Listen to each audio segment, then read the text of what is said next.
Hi, good evening, everyone. This is your host Dania Hussain for today for She Talks Season 3. She Talks is a powerful platform which celebrates women's voices, stories, and journeys.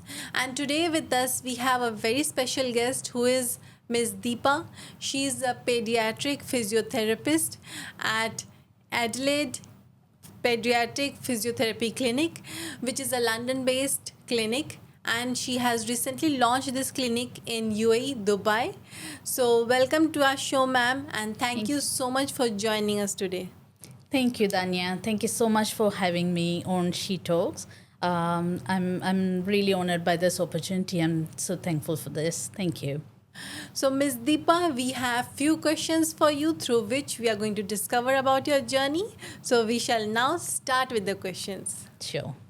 So, Ms. Deepa, can you tell about your journey? What was your journey like, and how did you decide to become a physiotherapist? Okay. As a child growing up, many other children who dream to be in the healthcare field and to be a doctor, to be something to do with patient care. I grew up with those dreams, and physiotherapy was something that wasn't well known among the community. But I ended up getting into physiotherapy. But once I got in there, I understood that it's all about patient care. So I continued doing physiotherapy, and that's how I started with physiotherapy as such. So, was there any particular moment, when you felt like, okay, this physiotherapy was your calling, and this is the moment which made you feel like that? With physiotherapy, I joined like many other students who got into the field of physiotherapy. But when it comes to pediatric physiotherapy, that was something I landed into a pediatric, very well known pediatric hospital in Mumbai. It's by Jerbai Wadi Hospital. It's one of the biggest hospitals in the whole of Asia. And there I had a great opportunity working with top consultants in India, the neurologists and orthopedic surgeons. They always so dedicated working with children and with a very low economic background. So this was something that I learned from my mentors in pediatric physiotherapy in Mumbai. I'm very thankful for them. So once I started with pediatric physiotherapy, I couldn't go back to adult physiotherapy because the joy and the satisfaction that we have working with these children, seeing their development, is amazing, and that kept me going on for the past 25 years now.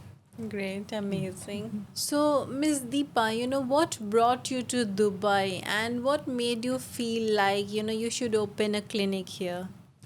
I have had my clinic in London for since 2015, so it's about 10 years. We had our 10th anniversary recently, and in the past 10 years, I've had a chance to treat loads of children from Middle Eastern countries. Yes. Children were referred from the DHA, DOH, and other Middle Eastern countries. They all come to London during their summer holidays, their half-term holidays. They would come and have intensive therapy, and they will have great improvement within the short time that they come, like for 15 days, 20 days. And then they come back after a year or 6 months. And these parents would tell me, they've always been asking me, we don't have a very good follow-up when we get back to our countries. So they've been asking me, pushing me, you have to be closer to us. When will you move to Dubai? When will you move to Qatar? And this is their question. But I chose Dubai as I see Dubai is great. Amazing. So, Ms. Deepa, can you tell about your clinic in London, and also I think that you have a trust in India as well? Yes. The clinical London is a clinic. It started in 2015, and it's running with myself as the director of the clinic and a few therapists working alongside me. And we get patients referred from many local consultants from very big hospitals like Great Ormond Street, Portland Hospital. And these consultants, they know me for the past 10, 15 years, and they refer patients to me there. And we most of the patients come by word of mouth, like one patient getting better and they talk to others and they come. So on my book, at the moment, I have about 475 kids who've been on the go, but yeah, we've treated over 1,000 children there. That's my clinic in London. The one in Nisark is very close to my heart. It's a charitable trust. Nisark is a Nithilium Special School and Adelaide Rehabilitation Center, which I started with. The founder of Nisark is a mother with a child with special needs, and we started this school with just 5 children in 2015 again, to help them. But it has come up to, we have a huge building now of a special needs school, which is catering about 175 children who come to the special needs school, and we have a separate rehabilitation setup in there. So I am in charge of the rehabilitation setup there, and Gayatri, the mother of the child, who's the founder, is running the special needs school, and she's doing an amazing great job there. Yeah, so this is that. Yeah. Great. So, for parents who do not know, what does pediatric physiotherapy actually do? Pediatric physiotherapy, among the parents, many of them don't know about it. Many of them think it is another physiotherapy treatment where you take the children to any physiotherapist, and your child will get some sort of exercises or massage or things like that. But it's not that. When it comes to pediatric physiotherapy, the therapists not only complete their bachelor's in physiotherapy, but have to have huge training in pediatrics as such. It's an ongoing training, ongoing learning. We all get trained as physiotherapists for 4.5 years. And beyond that, we have to have at least 2 years of hands-on training, special courses. There are so many courses only specific for pediatrics. And the therapists have to be trained on these courses, qualified on these courses, and get trained in pediatrics to be able to treat them. So it's not everyone's a cup of tea. It's like all therapists cannot do that. It needs a lot of patience, a lot of understanding about the behavior of the children, about their growth and development, everything. So it's different. So this is what parents have to be aware of. Like they need to be very careful to whom they take their children to, especially when it comes to pediatric physiotherapy. Yeah. Definitely. So, what are some of the common myths for the physiotherapy for the children? Okay, I think, again, as I said, parents do feel that physiotherapy is just about moving their arms and legs sometimes, or just getting them to play in a particular way. It's not that. Behind the play and the exercises that we're doing, there's loads of things, and each and every physiotherapist who is trained with pediatrics, we go deep down. We see, we don't just see the child, we see deep down into their muscles, joints, their brain function, the motor patterns, and the movements. If the child is moving in a particular way, why are they moving in that way? And we try to figure out each and every bits and functionality. So it's not always just holding them and getting them to move. It's all about understanding what the exact issues are and work on that. So this is the misunderstanding parents do have, I feel. So, can you share an example of a success story or a treatment, that really touched you? There are loads. Anyone? I have to say, I mean, I've been treating children for years now. Some of Yeah. them have been coming to me it's an ongoing thing for them. It's not that they have to come for a very long time. All children have to come for a very long Yeah, time. yeah. It just helps their lifestyle. It makes their life outside much easier if they have a long term therapy. I've had quite a few children who started very early. I have children with cerebral palsy, diplegics, quadriplegics who started early, around 8 9 months, and they are nearly 10 12 and 13 Yeah, years yeah. old now.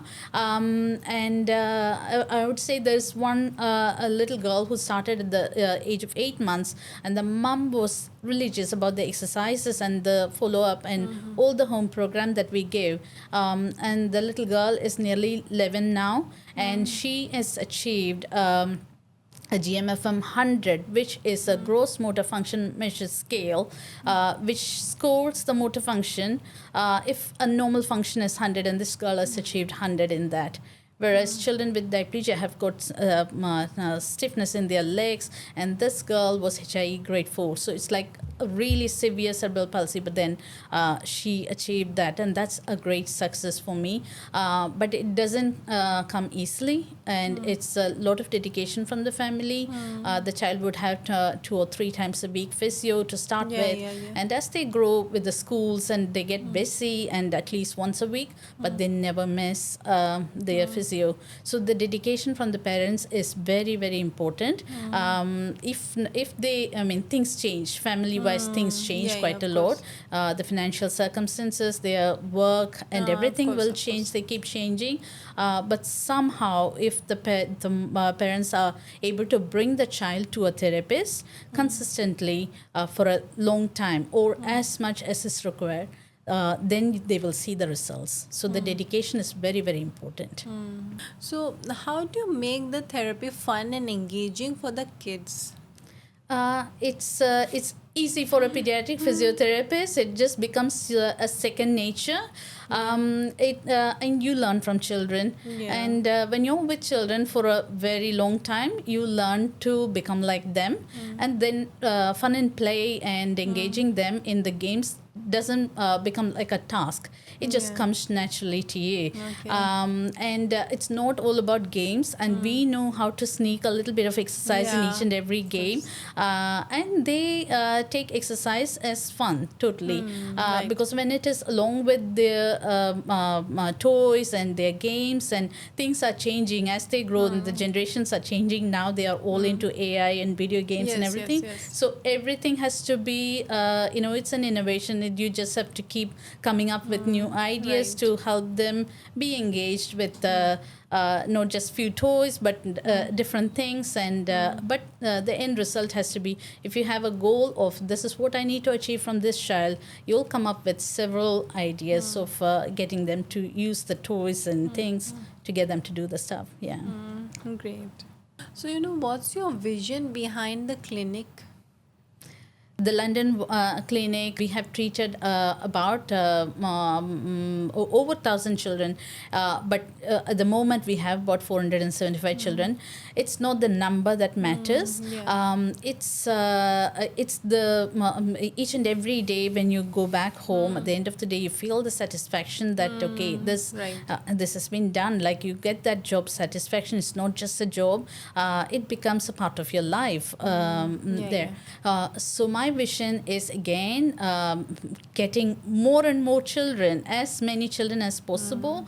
Myself and getting and my vision is to impact the mass community, trying to add up more and more therapists, train them, getting them to do what has helped me achieve the results in these children. Yes. I want to pass that knowledge to many other therapists, and each therapist working with many children, so I can cover and treat many children. as many as possible all over the world is my vision. So that's why I do virtual trainings for loads of therapists, not just here, but in other countries like Qatar and India and Pakistan as well. Some of them come over to get trained in my clinic in London. So it's like not just me, I have to train the others to help the other children. So every single bit is going to help the children. So that's my vision for the Dubai clinic as well. How do you want the families to feel when they walk through your doors? I want them to feel at home. Yeah. I just want them to feel that they can trust us Yes. with their children, and whatever they have for dreams for their children, whatever they have in their mind. Some parents can come with unrealistic Yes. goals, Yeah. but we know how to. We have to work towards the maximum, the potential that the child has got. But we'll have to work with the family. We want the families to work with us alongside to help their children achieve whatever their dream is. And they surprise us sometimes. Children, even when we set goals, I don't like setting goals on these children because we are not the final decision makers. Like the children sometimes surprise us by going way beyond whatever the set goals are. They have so much potential, so much determination, and children are quite resilient. So I think when the parents come to enter my clinic, I would want them to feel safe, handing their children over to us to get the therapy. And I want them to plan things for their children along with the therapist, along with us. And I'm always open for parents to contact me anytime they want. They call me, they WhatsApp me, they from anywhere all around the world. Say they even after they leave it for 2 years, they don't hesitate to call me back and ask me, I tried these things and it's not working, or it's working, can you help me a little bit more? Things like that. And I don't mind them disturbing me anytime to ask these questions. In fact, I tell them, please do ask me several questions, whatever you have in mind. Please ask me and disturb me. So this is what the confidence I want them to feel in us. So, how do you plan to collaborate with the schools, pediatricians, and other professionals?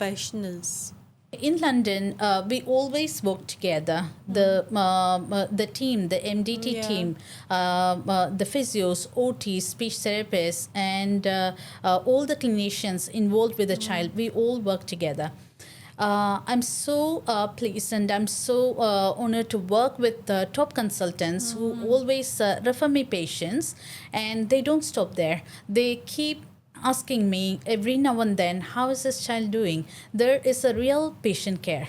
They don't just refer and forget about the child. They keep asking me, keep checking how the child is doing. We discuss all the time, and that's the rapport we have with the clinicians there.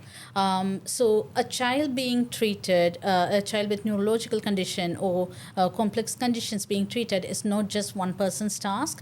It's a teamwork. So I always try and collaborate with other clinicians and special needs schools. I visit the schools, train the teachers, train the carers who look after the children. It's not just to do with the parents and children, just give them a set of exercises, send them home. It's not that kind. It's got to be a 24/7 plan for the children and a long-term plan. So all these people have to be involved. So I always try and visit places, visit these special schools, their doctors, their consultants, and whoever is involved with the child in their care, I consult with them, train them, and talk to them and learn from them as well. So it's a lot of things happening. And this is exactly what I'm hoping that will happen in Dubai as well. So I'm hoping to visit many special needs schools here and visit loads of pediatricians, neurologists. Some of them I've been in touch with, and they've been really lovely and dedicated with the work that they are doing with the children children especially, so I want to have that friendly relationship with all the doctors. It's a care. The patient care is to be prioritized, and this is what I'm trying to develop now. So I'm very new to Dubai with these things, but I'm trying to reach out to all the consultants, orthotists, and special schools, the teachers, psychologists, and everyone who's dealing with these children. So, what makes your approach unique in Dubai's healthcare scene? Um, for me, I would say main reason that when patients contacted me from Dubai, the long-term patients, when they came in, their only concern is that when they come back to Dubai and they have a gap in their therapy program, so they needed, they either end up with someone who is not well trained or who doesn't understand their child well, so they can't help. They want to help but they can't help. So I want to fill in that gap, and this is the main thing that I want to propose here, as like whatever they are coming for, I need to give them from A to Z. I need to give them they don't want I don't want them to feel there is a gap in therapy or gap in the skills. So I'm trying to train up the therapists here. I'm trying to fill in all the things that the child would need, referrals, cross referrals, and everything. So that's the service that I want to provide here. So, what advice would you give to the parents who suspect that their child might have developmental delays?